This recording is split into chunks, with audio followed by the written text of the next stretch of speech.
কুচবিহার লোকসভা ভোটের পর আমরা কাজ করেছি তমলুক লোকসভা নির্বাচনের দলের নির্দেশে, অভিষেক বন্দ্যোপাধ্যায়ের নির্দেশে আমি তমলুকে কাজ করতে গিয়েছিলাম। আমাকে রাজীব দ্বারা পাঠিয়েছিল নন্দীগ্রাম। সেই নন্দীগ্রামে 1 মাস কাজ করেছি। শুভেন্দু অধিকারী ভোটের আগের প্রচারের আগের দিন সোনাচূড়াতে একজন মহিলাকে খুন হলো। উনি পরের দিন সকাল থেকে ওখানে সাম্প্রদায়িক হিংসা দাঙ্গার পরিবেশ তৈরি করলেন।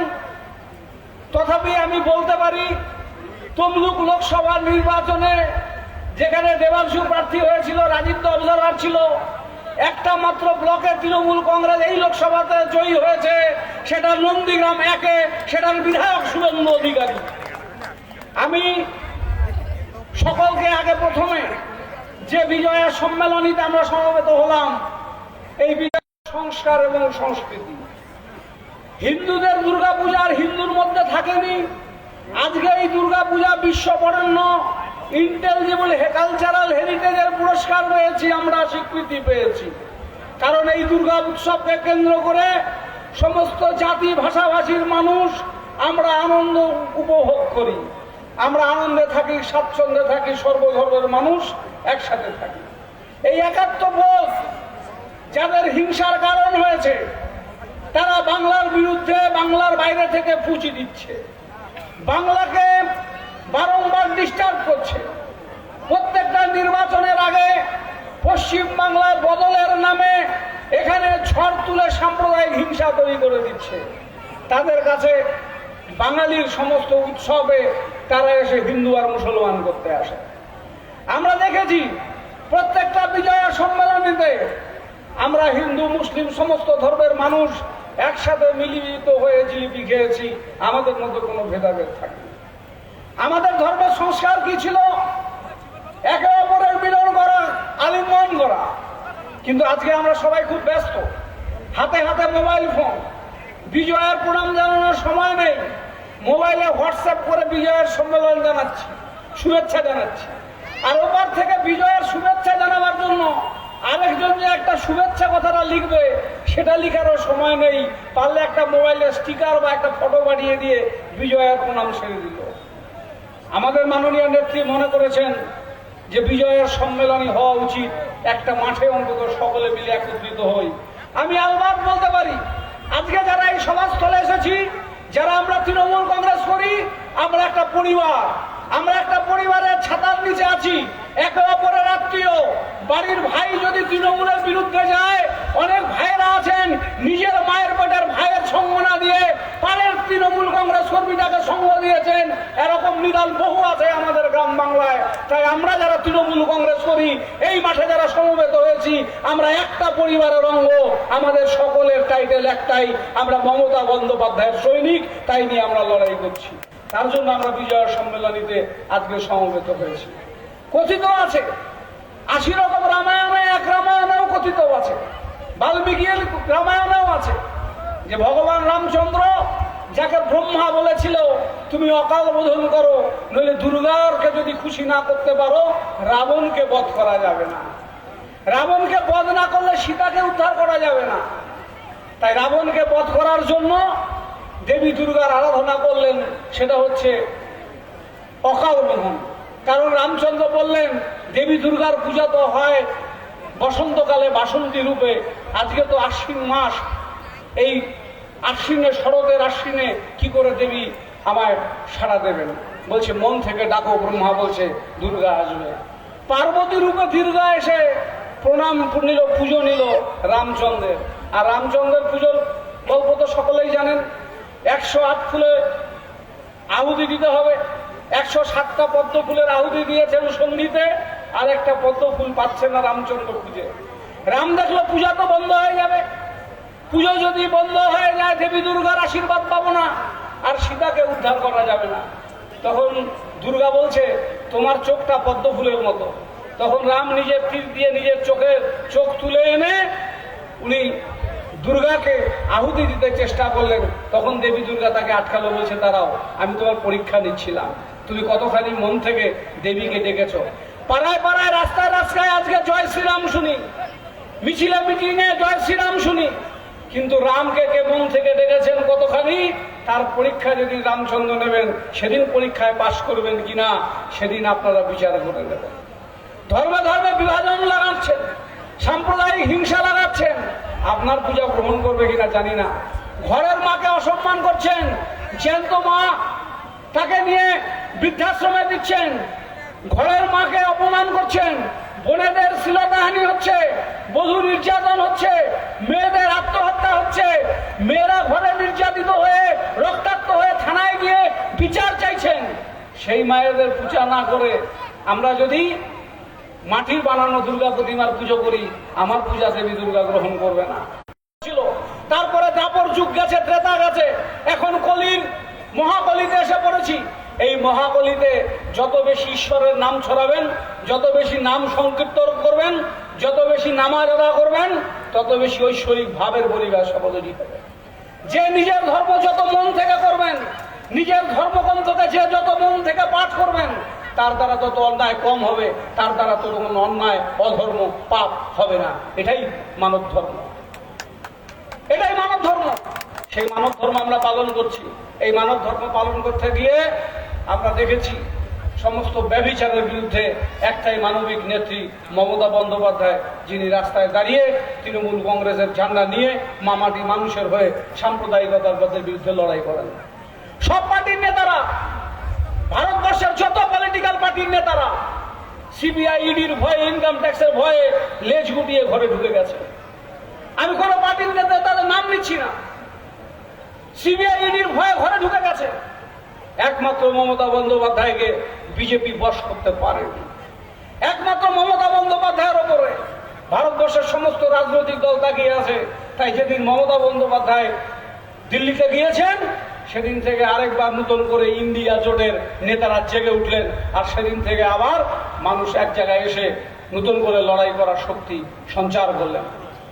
ভারতবর্ষের পার্লামেন্টে দাঁড়িয়ে আজকে একমাত্র তৃণমূলের সাংসদেরা এসআইআর এর বিরুদ্ধে উত্তাল করে দিয়েছে সংসদ, যেখানে এসআইআর আমাদের কাছে একটা থ্রেট হয়ে দাঁড়িয়েছে। জলিমা বলছিল, কথাটা ঠিকই, ভোটার তালিকা থেকে নাম বাদ দিতে হবে মুসলমানদের। শুধুমাত্র এটুকুই নয়, এই যে এনআরসি নোটিশ পাঠিয়েছে আসাম সরকার, কামাখ্যার অ্যাডমিনিস্ট্রেটিভ বোর্ড, সেখানকার অ্যাডমিনিস্ট্রেশন আমাদের কুচবিহারে এনআরসি নোটিশ পাঠিয়েছে। মোমেনা বিবি তুফানগঞ্জের শালবাড়ির মেয়ে, আজ থেকে 38 বছর আগে বিয়ে হয়েছিল আসামের বরপেটায়। 1 বছর স্বামীর সংসার করেছে, স্বামী মদ খেত, সংসার হয়নি, স্বামীর সাথে তালাক হয়েছে। বাবা এনে নিজের মেয়েকে বাড়িতে এনেছে, শালবাড়িতে বিয়ে দিয়েছে। তার বড় ছেলের বয়স এখন প্রায় 35 বছর।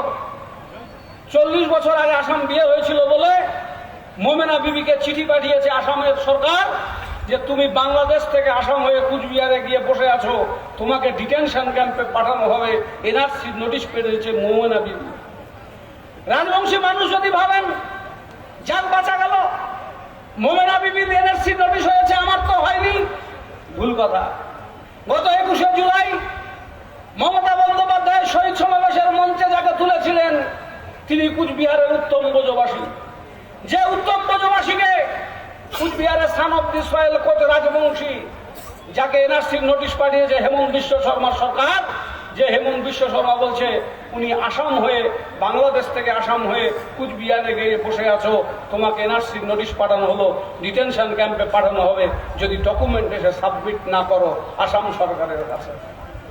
অমনি কিছু রিফিউজি মানুষ খুশি হলো, যাক মোমেনা বিবি গেল মুসলমান, রাজবংশী গেল উত্তম ব্রজবাসী, আমরা না রিফিউজি, আমরা আবার চিন্তা কিসের? আমরা না এই দেশ থেকে তারা খেয়েছিলাম, আমরা কোনো চিন্তা নাই। পরের দিন মাথা ভাঙা 2 নং ব্লকের লতাপাতায় নিশিকান্ত দাসের বাড়ি এনআরসির নোটিশ। 42 বছর আগে এনআরসির নোটিশ খাওয়ার আগে, 42 বছর আগে আসামে গিয়েছিল কার্পেন্টার, কাঠমিস্ত্রি ফিরে এসেছে, 6 মাস কাজ করেছিল। তারপরে মাথা ভাঙা লতাপাতায় সকালবেলায় আমি আর গিরিন্দা গেলাম, এনআরসি নোটিশ পাওয়া নিশিকান্ত দাসের বাড়ি, হাজার হাজার রিফিউজি মানুষ জমা হয়েছে। রেল লাইনের ধারে নিশিকান্ত দাস গ্রামে পাড়ায় পাড়ায় ডিম সংগ্রহ করে, হাঁস মুরগির ডিম হাতে নিয়ে গিয়ে বিকেলে বিক্রি করে, যে টাকা উদ্বৃত্ত হয় তাই দিয়ে সংসার চলে। মা তার স্ত্রী মারা গেছে, দুটো ছেলে শিলিগুড়িতে ডেলিভারের কাজ করে। নিশিকান্ত দাসের ঘরের মাথায় জল পড়ে, চাল ফুটো। আর নিশিকান্ত দাস বলছে, দাদার কি খবর, আমরা কি করছি? বলছে কুমির নিয়ে আইছি, কুমির নিয়ে আইছি। যে বিজেপিরা ভোট দিছিলাম খালকাইটা কুমির, সেই কুমির এসে আমার এই খাইতেছে। বিজেপির আর ভোট দেওয়ান যাব না। তো বিজেপিকে ভোট তো, তৃণমূলকে তো ভোট দেননি, আমরা পাশে এসে দাঁড়িয়েছি। মমতা বন্দ্যোপাধ্যায় বলেছে এনআরসির জন্য কাগজ আমরা কাউকে দেখাবো না, আমরা সবাই নাগরিক। পশ্চিমবাংলার মানুষ, আমার নাগরিকত্বের প্রমাণের জন্য এনআরসির কাগজ এলে সেই কাগজ ছুঁড়ে ফেলবো। আমরা কেন্দ্রীয় সরকারকে এনআরসির নাগরিকত্বের কাগজ দেখাবো না। বের করুন, করবেন, বের করুন, বাংলা থেকে কাজে বের করবেন। 9 কোটি মানুষ আমরা একত্রিত হয়েছি, কাগজ দেখাবো না। তার জন্য এবার কি করেছে, নতুন রাস্তা, এসআইআর। এসআইআর মাধ্যমে কি হবে, ভোটার তালিকায় আপনার নামটা এসেছে ঠিক, কিন্তু ওই ভোটার তালিকাতে আপনার নাম ইতিপূর্বে কবে ছিল? 2015 আগে ছিল না পরে? যদি পরে এসে থাকে, কি করে ভোটার তালিকায় এলো? এই ইন্টেনসিভ রিভিউ হবে, সেই রিভিউ আমাকে পাস করতে হবে। আমরা প্রস্তুত আছি। সকলে এই মাঠে যারা আছেন পার্টি কর্মীরা, এসআইআর এর জন্য আপনার কাছে আপনার বুথের বিএলও যাবে। পশ্চিমবাংলার বিএলওদেরকে ডেকে নিয়ে গিয়ে দিল্লিতে ট্রেনিং করানো হচ্ছে। যারা বিএলও হয়েছেন রাজ্য সরকারের কর্মচারী, নির্বাচন কমিশন 3 মাস, 91 দিনের মাথায় রাজ্য সরকারের আপনি কর্মচারী।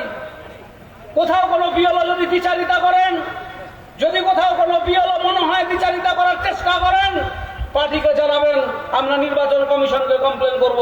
এটা বিজেপি দালালি করার জায়গা না। বিএলও যদি করতে হয় নির্বাচন কমিশনের মতো নিয়ম করে করতে হবে। আর বিএলও যেদিন ডাকবেন, সমস্ত পার্টি কর্মীরা গ্রামে গ্রামে বলে দিন, পাড়ার লোকেদের বলে দিন যে কাগজ আমাদেরকে সেদিন দেখাতে হবে এসআইআর কে। কারণ এই কারণে দেখাবো, যদি দেখা যায় গুজরাটে আমি গেছি ঘুরতে, সেখানে এই রিভিউ আমাদেরকে পাশ করতে হবে। ভোটার তালিকায় নাম কাটবার জন্য কোনো রাস্তা আমরা কেন্দ্রের বিজেপি সরকারকে দেব না। সর্বত্র বাঙালি বিরোধিতা শুরু হয়েছে, বাঙালি নিধন শুরু হয়েছে। রাজ্যে রাজ্যে পরিযায়ী শ্রমিক বাংলায় কথা বললে দিল্লি, হরিয়ানা, রাজস্থান, উত্তরপ্রদেশ লাঠি মেরে ট্রেনে তুলে দিচ্ছে বাঙালিকে। কুচবিহারে শীতলকুচির ছেলেকে লাঠি মেরে তুলে দেওয়া হয়েছে গোলাপ বাস্তা ভাগে।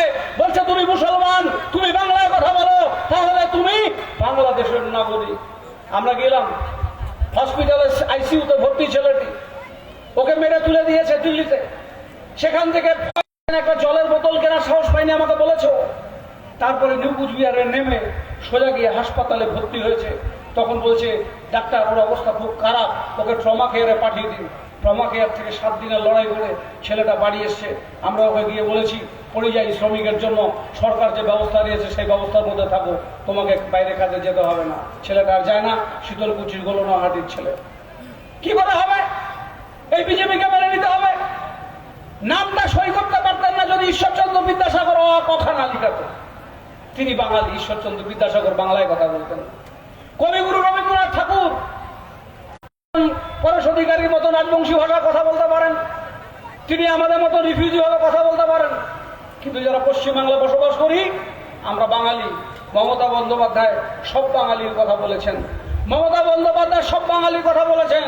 যারা বিভাজনের রাজনীতিতে যান তারা 364 দিন থাকেন না, ঠিক ভোটের সময় আসে। এই যে এত বড়, তারপরে উনি কুচবিহারে এসে বুঝে গেছেন এটা কোন কুচবিহার। খাগড়াবাড়ি চৌবুদিতে গোয়া পান সুপারি দিয়ে মানুষ যখন বরণ করছিল পালিয়ে গেছেন, সব পালিয়েছে শুভেন্দু। কুচবিহারে আর এই ধরনের মাস্তানি চলবে না। কুচবিহারে নদীতে বাঁধ আমরা তৈরি করেছি, কিছু কাজ আমাদের বাকি আছে। ঘুঘুমারিতে পানীয় জলের সমস্যা আছে, কিছু মানুষ ঘর পাননি। শুক্তা বাড়িতে সোলার লাইটের সমস্যা আছে, কিছু লাইট দিতে হবে, এলাকা অন্ধকার হয়ে থাকে। পানীয় জলের পাইপলাইন বসেছে, জল এখনো ঢোকেনি। মহামারীতে গাড্ডার পরে বন্যা পরিস্থিতি মোকাবিলা করার জন্য সেখানে একটি ফ্লাড সেন্টার করার দাবি আছে, এটা আমরা করব। শিশু উদ্যান করব। আমরা চিলকিরহাটে ইতিমধ্যে শিশু উদ্যান করেছি। হাড়িভাঙাতে পানীয় জলের সমস্যা আছে, স্বাস্থ্য কেন্দ্রের একটা দাবি আছে। পুটিমারি ফুলেশ্বরীতে পানীয় জলের সমস্যা আছে, বিদ্যুতের আলোর ব্যবস্থা করার প্রয়োজন আছে। আমরা এতটুকু বলতে পারি, 2026 বিধানসভা নির্বাচনে জয়ী হওয়ার পর আমরা যে এখান থেকে বিধায়ক হবে, এই 9 অঞ্চলে আলোর সমস্যা থাকবে না। আমরা সমস্ত জায়গাতে আলো এবং পানীয় জলের ব্যবস্থা করব। কেন্দ্রীয় সরকার পিএইচই দপ্তরে টাকা বন্ধ করে দিয়েছে, পানীয় জলের পাইপ পাতা আছে, হাউস কানেকশন দিচ্ছে না। কোথাও হাউস কানেকশন দেওয়া আছে, সেন্ট্রাল পাইপ দিচ্ছে না। জল দেওয়া সরবরাহ কাজ বন্ধ করে দিয়েছে কেন্দ্রীয় সরকার। এই টাকা আমরা আদায় করে আনবো। আপনারা জানেন, আবাসের ঘর শুধুমাত্র পশ্চিম বাংলায় যত ঘর দেওয়া হচ্ছে, শুধুমাত্র কুচবিহারে, আমাদের জেলা কুচবিহারে 4 লক্ষ মানুষের আবাসের ঘর হচ্ছে। আপনারা সেই ঘরের টাকা পেতে শুরু করেছেন, বাকিরা টাকা পেতে শুরু করবেন। পাড়ায় পাড়ায় সমাধান হচ্ছে, আমার পাড়া আমার সমাধান 10 লক্ষ টাকা করে দেওয়া হয়েছে। এই গ্রামে 174টা বুথে 10 লক্ষ টাকা করে কাজ হবে। কেন 10 লক্ষ টাকা করে কাজ? এর রাজনৈতিক ফল আমাদের নিতে হবে। একটা বুথে 50টা মানুষকে যদি একটা কাজের উপকার দেই, কোথাও একটা বাঁধ বা কালভার্ট বা একটা ড্রেন, একটা রাস্তা, সেই মানুষগুলোকে 50টা মানুষকে যদি আমরা তৃণমূল কংগ্রেসের পক্ষে করতে পারি, 300 বুথ সম্পন্ন একটা বিধানসভা কেন্দ্রে শুধুমাত্র 50টা ভোটারের মন জয় করতে করতে 15,000 ভোটারকে আমার পাড়া আমার সমাধান মাধ্যমে তৃণমূল কংগ্রেসের পক্ষে আনতে পারবো। সেই কাজটা সকলে মিলে করবেন। আমি নিশ্চিত, আমি বিশ্বাস রাখি যে বুথ সভাপতিগুলো আমি নিজে বসে থেকে 174টা বুথের মিটিং করেছি, 174টা বুথের বুথ সভাপতি বানিয়েছি, বুথ কমিটি করেছি। আপনারা নির্দ্বিধায় নীরবে কাজ করে যান। গ্রাম পঞ্চায়েতের মেম্বারদের প্রতি আস্থা আছে, অঞ্চলের সভাপতি, প্রধান, চেয়ারম্যানরা যারা কিনা কোর কমিটির নেতারা আছেন, প্রত্যেকে মিলে লড়াইটাকে এবারে শক্ত করে ধরুন, মাটিটাকে কামড়ে ধরুন। একবার যদি ফসকে যায় উপায় নেই। গত 2021-এ 16ই ফেব্রুয়ারি নির্বাচন দিন ঘোষণা হয়েছিল। আবার যদি 16ই ফেব্রুয়ারিতে দিন ঘোষণা হয়, হাতে কিন্তু আর মাত্র কয়েকটা দিন। এই বছরের এই মাসের অক্টোবরের আর হাতে 15 দিন, নভেম্বরের 30, ডিসেম্বরের 31 দিন, জানুয়ারির 31 দিন, ফেব্রুয়ারি মাসের 15 দিন। 16 তারিখে দিন ঘোষণা। ধরে নিতে পারেন আরেকবার এগিয়ে দিবে বিজেপি দিন ঘোষণা। তাহলে আমাদের কাছে সময় 120 দিন। 120 দিনের পর দিন ঘোষণা, ভোটের দামামা বেজে উঠবে। ইঁদুরের গর্তে ঢুকে থাকা বিজেপি কালকে দেখবেন ফোঁড়া তোলা শুরু করবে 120 দিনের পর। ওই ইঁদুরের গর্ত কংক্রিট করে ঢালাই করে দিন, ফোঁড়া তুলতে যাতে না পারে। এই বিধানসভা কেন্দ্র নয়, কুচবিহার লোকসভার, কুচবিহার জেলার একটা বিধানসভা কেন্দ্রে বিজেপিকে ফোঁড়া তুলতে যাবেন না। ওই বিষাক্ত ফোঁড়ায় মানুষের মধ্যে হিংসা ছড়াবে, মানুষকে খুনের রাজনীতিতে নিয়ে যাবে। আবার আবু মিয়া খুনের আসামিরা আবার রাস্তায় নামবে।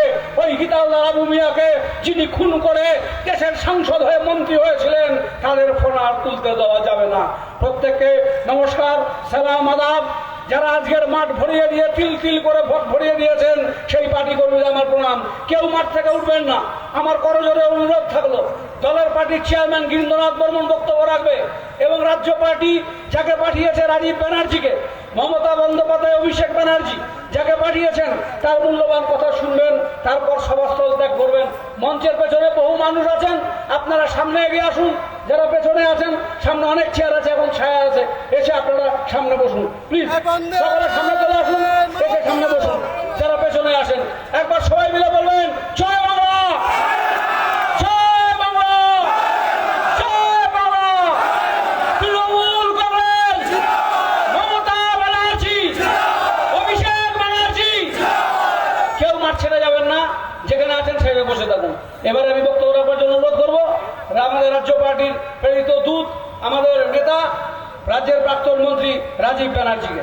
এরপরে গিরিন্দা বলে শেষ করবে। আমি সভাস্থল থেকে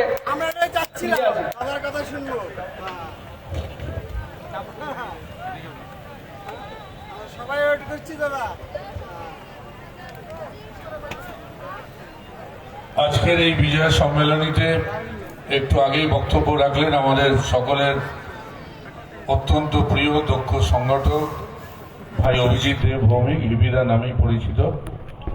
উপস্থিত আছেন চেয়ারম্যান গিরিন্দা, উপস্থিত আছেন আমাদের জেলা পরিষদের সভাধিপতি, আমাদের সহকারী সভাধিপতি জলিলদা, উপস্থিত প্রাক্তন মন্ত্রী হিতেনদা, পরেশদা, আমার যুব সভাপতি, মহিলা সভাপতি থেকে শুরু করে কালিদা আছেন, আমাদের এই ব্লক সভাপতি ভাই স্বপন সহ যারা আমার বিশিষ্ট নেতৃবৃন্দ রয়েছেন মঞ্চে, হয়তো অনেকের নাম আমি বলতে পারলাম না, আমায় মার্জনা করবেন।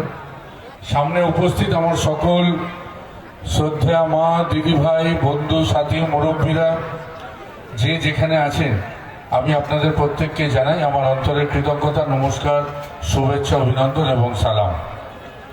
আজকে ভিড়টা দেখে আমি এতটাই অভিভূত যে আমি বলছিলাম যে লোক সংখ্যা অনুপাতে মাঠটা আজকে ছোট হয়ে গেছে, এবং এটাও অস্বীকার করার জায়গা নেই, যেভাবে আমার ছাত্র পরিষদের সভাপতি একটু আগে বলছিল যে এটা জলের মতো পরিষ্কার হয়ে গেছে, এবং দেওয়াল লিখন স্পষ্ট যে 2026 বিধানসভায় এই কুচবিহার দক্ষিণ থেকে তৃণমূল কংগ্রেসের প্রার্থী জয়যুক্ত হবে। বিজেপির কোথাও কোনো সম্ভাবনা আছে বলে আমি মনে করি না। আমি বক্তব্য দীর্ঘক্ষণ রাখবো না, কারণ অনেকে বক্তব্য রেখে গেছেন, হিপিরা বিস্তারিতভাবে বলেছেন। আমি শুধু আপনাদেরকে একটা কথাই বলবো যে বাংলার মুখ্যমন্ত্রী মমতা বন্দ্যোপাধ্যায় দুহাত উপর করে মানুষের জন্য কাজ করে গেছে। এত পরিষেবা, এত উন্নয়ন, আমি সব সবাই বলি, আজকেও বলবো যে এত পরিষেবা, এত উন্নয়ন যেভাবে মমতা বন্দ্যোপাধ্যায় করেছে,